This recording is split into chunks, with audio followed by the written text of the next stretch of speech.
Headlines प्रस्तुत करता T. पुढील आठवड्यात एनसीपी कार्यकारिणीची बैठक, संघटनेचं कामकाज, पुढील दिशा यावर चर्चा होणार. पटेल तटकरेंबाबत बैठकीत चर्चेची शक्यता.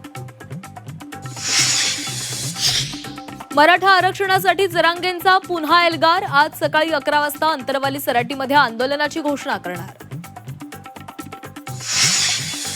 कांदा आणि साखरेमुळे मेटाकुटीला आलेल्या शेतकऱ्यांना मुख्यमंत्र्यांचा मोठा दिलासा. 30 जूनच्या आधी कर्जमाफी होणारच, मुख्यमंत्र्यांचा पुनरुच्चार. तर मुंबईमध्ये आंबा काजू उत्पादकांच्या मागण्यांसाठी विरोधक रस्त्यावर.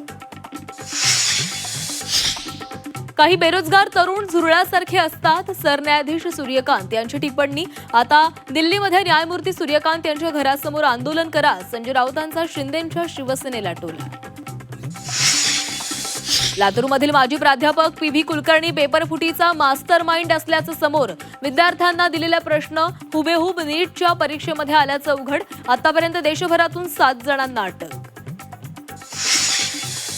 नीट परीक्षा पेपरफुटी प्रकरणी पी.व्ही. कुलकर्णीला आज दिल्ली कोर्टामध्ये हजर करण्याची शक्यता. तर अटकेत असलेल्या शुभम खैरनारच्या संपर्कात असणाऱ्यांचाही तपास होणार.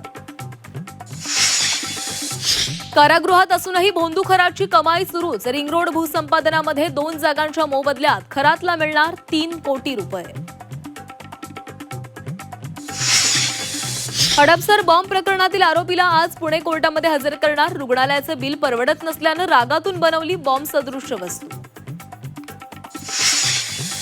नसरापूर अत्याचार आणि हत्या प्रकरणी आज चार्जशीट दाखल होण्याची शक्यता.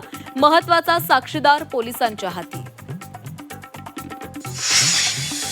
देशात मान्सून वेळेआधी दाखल होण्याचा अंदाज. केरळमध्ये 26 मे रोजी मान्सून धडकण्याची शक्यता. तर पुढील 4 दिवस कोकणात मुसळधार पावसाचा इशारा. शनी जयंती आणि शनी अमावस्येचा योग. शनी शिंगणापूरमध्ये भाविकांची गर्दी. मंदिरात रात्रीपासूनच भाविकांच्या रांगा. मंदिर परिसरात कडक पोलीस बंदोबस्त.